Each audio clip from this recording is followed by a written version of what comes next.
Dan pemirsa, untuk membahasnya lebih lanjut lagi, kita akan langsung berbincang dengan para narasumber yang telah terhubung melalui sambungan virtual. Ada Zainur Rohman, peneliti Pusat Kajian Anti Korupsi atau PUKAT UGM, dan Yudi Purnomo selaku penyidik KPK periode 2013 hingga 2021. Halo, selamat malam Bapak-bapak, apa kabar? Malam, Mbak Soja, Mas Zainur. Baik, nah saya ingin melihat perspektif dari penyidik dulu nih. Nah, Mas Yudi, tadi kalau kita simak ya, Menko Yusril mengatakan untuk melakukan penahanan harus ada alasan objektif yang terpenuhi terlebih dahulu ya. Tadi Anda juga pasti sudah menyimak. Nah, pertanyaan saya dalam perspektif penyidik, jika Anda menangani kasus seperti ini, apakah memang alasan-alasan objektif yang ada untuk menahan seseorang ini belum terpenuhi sehingga Febri Adriansyah belum juga ditahan, sementara tersangka yang satu lagi sudah ditahan? Ya, saya pikir seharusnya semua sudah terpenuhi ya, alasan objektif maupun juga alasan subjektif dan objektif ya. Kemudian kita tahu dalam kasus ini kan bahwa dalam rangka penahanan di KUHP yang baru itu juga ada terkait dengan tanda kutip tidak kooperatif ya, tidak memberikan keterangan yang benar. Artinya kalau dari melihat ya sanggahan yang dilakukan melalui penasihat hukumnya ya yang tidak mengakui, padahal ini tentu berbeda konstruksinya dengan penyidik yang bahkan mentersangkakan. Kalau misalnya ya dalam kasus ini alibi-alibi mereka ini dipakai oleh penyidik, ya sudah bebas mereka dikembalikan uangnya kepada para tersangka. Tapi kan tidak, itu yang pertama. Kedua, tentu saya melihat ya tidak ditahannya Febri ini akan menjadi bola panas bagi teman-teman kejaksaan ya, karena bola kan sekarang ada di tangan mereka.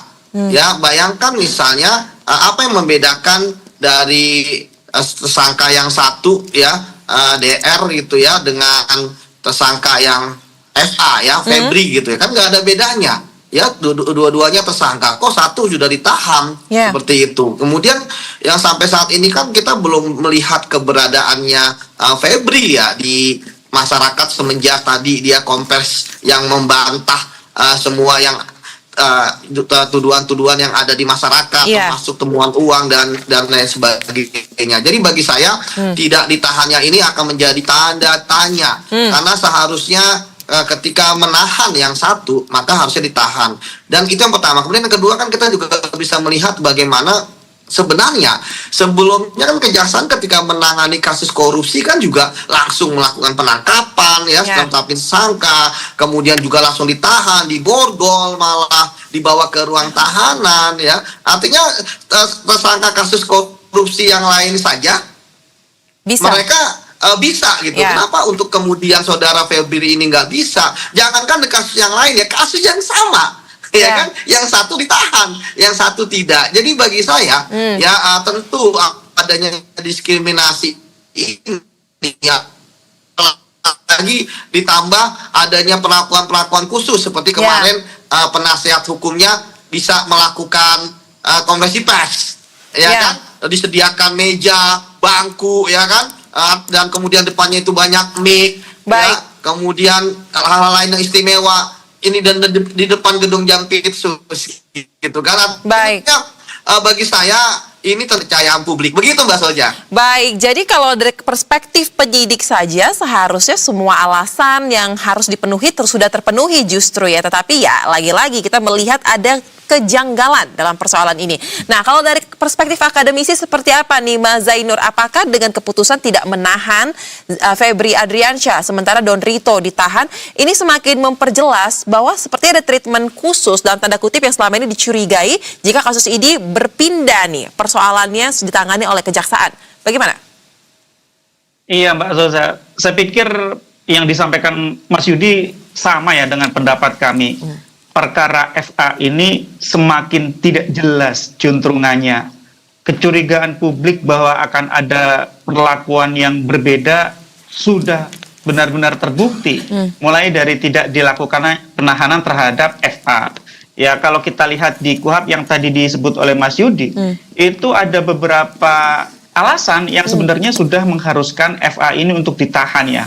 Tidak memberikan informasi sesuai fakta, dilihat dari bantahan-bantahan kuasa hukumnya gitu ya, juga proses pemeriksaannya juga sejauh ini terhambat gitu ya, dan ada resiko apa? Misalnya resiko untuk merusak, menghilangkan barang bukti, resiko mempengaruhi saksi untuk tidak mengatakan kejadian yang sebenarnya, dan juga alasan-alasan objektif yang lain. Jadi menurut kami ini memang sudah saatnya FA ini untuk ditahan, tapi alih-alih ditahan sampai sekarang keberadaannya tidak disampaikan kepada publik. Dan dugaan publik kan FA ini ada di satu tempat gitu ya. Yang tempat itu juga ya nggak enak ini kita sampaikan di sini masalahnya begitu kan. Nah, yang kedua adalah tadi Mas Yudi on point ketika mengatakan SOP di kejaksaan ketika FA menjabat sebagai Jampitsus adalah ketika menangani perkara korupsi itu langsung dilakukan penahanan. Kenapa sekarang tiba-tiba ketika FA-nya yang menjadi tersangka itu tidak dilakukan? Yang ketiga tentu perlakuan berbeda terhadap DR, sama-sama sebagai tersangka di kasus yang sama, yang satu ditahan, yang satu tidak ditahan. Ini sudah semakin menguatkan dugaan bahwa memang ada perlakuan yang berbeda. Satu lagi problemnya Mbak Soza. Bagaimana kerja dari 9 orang penyidik yang ditugasi untuk menangani perkara FA ini? Kalau kita lihat, dugaan tindak pidananya itu kan terkait dengan penanganan perkara-perkara di Jampitsus. Betul. Apa yang sudah dilakukan oleh penyidik? Kalau kemarin penyidik Polri gerak cepat melakukan penggeledahan, melakukan penyitaan, yang seharusnya itu juga sama dilakukan oleh penyidik kejaksaan. Nah, kalau karena ditangani kejaksaan, ya dalam hal ini Jampitsus, kira-kira mana yang perlu digeledah, Mbak Sosa? Yang perlu digeledah itu adalah kantor Jampitsus, tempat kuasa hukum FA kemarin konvers. Itu harus digeledah oleh Betul, karena makan jeruk, nggak mungkin itu 9 orang yang juga mohon maaf ya, jabatannya juga masih sangat di level menengah begitu ya. Betul ya. Ini mereka menggeledah kantor Jampitsus. Inilah memang jeruk makan jeruk, tidak mungkin perkara ini bisa selesai sampai tuntas sesuai dengan yang seharusnya menurut hukum. Kalaupun ini desakan publik terus kuat, kemudian FA akan diproses, pasti akan dilokalisir, tidak akan merembet ke yang lain-lain. Itu Mbak Saza. Baik, memang kalau kita tahu juga ya, dan berdasarkan pemahaman setidaknya yang saya pahami, bahwa untuk kasus seperti TPPU, apalagi dalam persoalan seperti ini, korupsi dan TPPU ini kan bukan kasus utamanya ya, apalagi kasus itu ditangani kejaksaan seperti tadi Mas Zainur katakan. Jadi harusnya ketika ini membahas terkait dengan penanganan kasus, yang menangani kasus juga harusnya diperiksa lebih detail lagi, tetapi justru malah pihak tersebut yang kembali menangani kasus lanjutannya.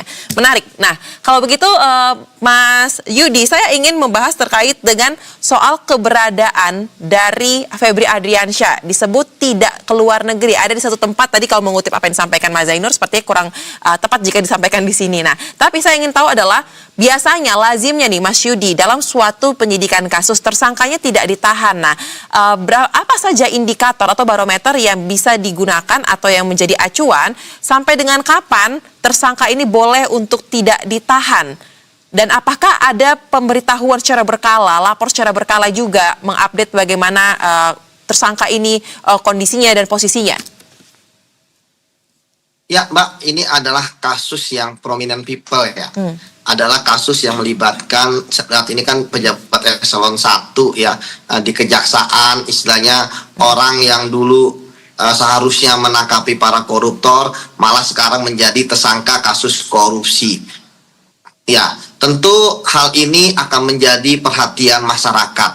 Di mana sampai saat ini, saya katakan semenjak yang bersangkutan itu hadir dalam Kompes, ya, namun ternyata sampai saat ini tidak muncul. Harapan masyarakat kan dia dilakukan penahanan, kemudian ditunjukkan kepada publik dengan tangan terborgol dan juga dengan rompi pink gitu ya. Tapi jangankan kita bicara mengenai masalah itu, Mbak. Kita bicara mengenai bahwa ketika dia sebagai tersangka diperiksa, kan harusnya sama dengan tersangka yang lain, ya, diketahui oleh publik, ya kan, kapan dilakukan pemeriksaan, datang dari mana, kemudian keluarnya dari mana. Baik. Ini kan tidak ada. Ini kan yang kemudian semakin menambah ya keistimewaan yang terjadi.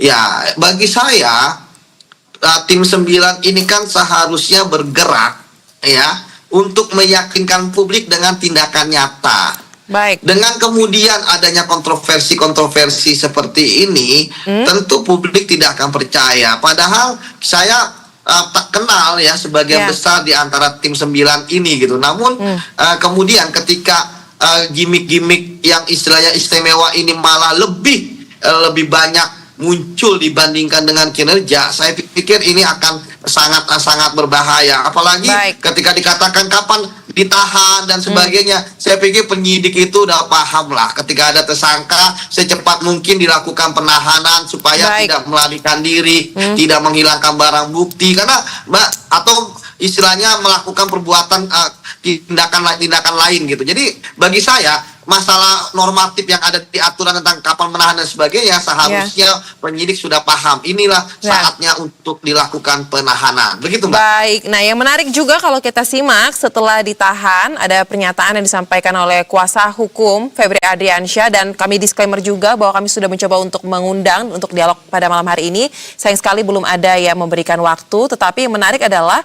ternyata semua yang ditemukan itu diklaim adalah milik Don Rito, sehingga tidak ada hubungannya dengan Febri Adriansyah disebut seperti itu ya. Pertanyaannya, Mas Zainur, saya ingin Anda memberikan analisa pernyataan dari kuasa hukum Don Rito bahwa ini merupakan punya kliennya. Nah, ini apakah sebagai suatu bentuk perlindungan, memberikan diri untuk melindungi Febri Adriansyah, atau seperti apa Anda melihat posisi statement tersebut ketika justru kuasa hukum sepertinya memberikan kliennya dalam persoalan ini?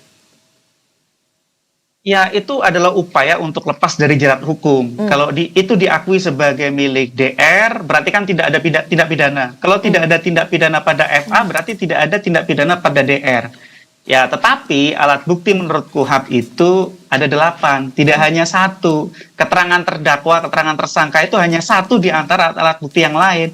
Ada keterangan saksi, ada ahli, surat, bukti elektronik, juga ada barang-barang bukti yang sudah disita. Juga di situ ada hal-hal lain yang dapat digunakan untuk kepentingan pembuktian. Jadi sebenarnya penyidik tidak perlu khawatir kalau ada penyangkalan dari salah satu tersangka. Penyidik tidak perlu bertumpu pada keterangan dari tersangka. Toh alat-alat bukti yang sudah disita sedemikian banyak gitu ya. Kalau tadi dikatakan, oh ini milik DR, pertanyaannya, DR dapat dari mana? Apa bukti transaksinya? Apakah pengakuan tersebut masuk akal? Bisa saja nanti ada orang lewat di pinggir jalan katakan, oh Mas 74 kilo itu punya saya, bukan punya DR.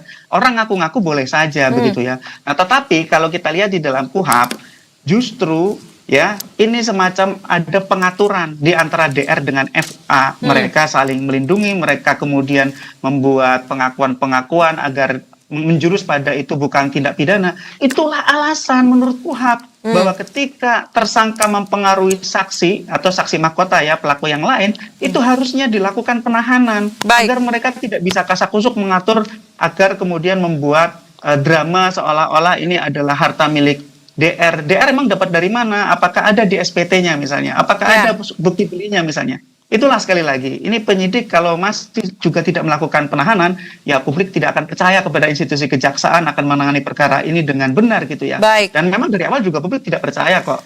Baik, jadi Mas Zainur, intinya akan menarik ya untuk kita melihat pembuktian dari statement tersebut, bagaimana profiling dari DR sendiri dengan jumlah yang sangat fantastis temuan tersebut ya. Betul sekali, dan di dalam Undang-Undang TPPU, karena ini kan juga dijerat dengan TPPU ya, dijerat dengan pasal 3 atau 4 atau 5 begitu ya. Di pasal 77 dan 78 di sana diatur yaitu pembalikan beban pembuktian.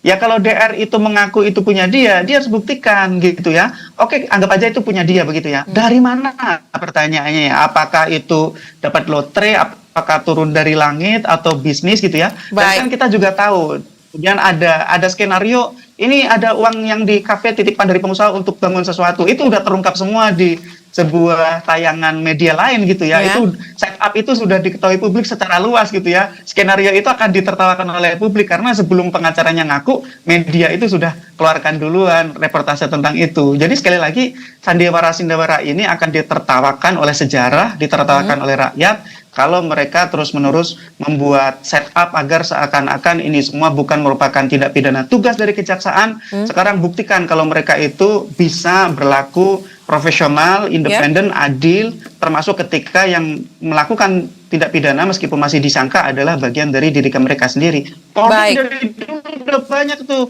Suyutno Landung, Susnodo Aji, kemarin juga ada Sambo, ada Teddy Minahasa. Masa kejaksaan nggak berani untuk proses anggotanya sendiri gitu ya? Sama-sama bintang 3 misalnya dengan Suyutno Landung dan Susnodo Aji zaman dulu gitu kan. Baik, jadi momentum ini menarik ya, kita lihat bagaimana keberanian dan konsistensi komitmen dari kejaksaan mengungkap kasus ini. Baik, kita akan kawal hingga tuntas tentu ya. Terima kasih untuk diskusi yang menarik yang dibagikan Mas Yudi dan juga Mas Zainur. Salam sehat, selamat kembali beraktivitas. Pemirsa, pada segmen selanjutnya kami akan hadirkan The Doorstop episode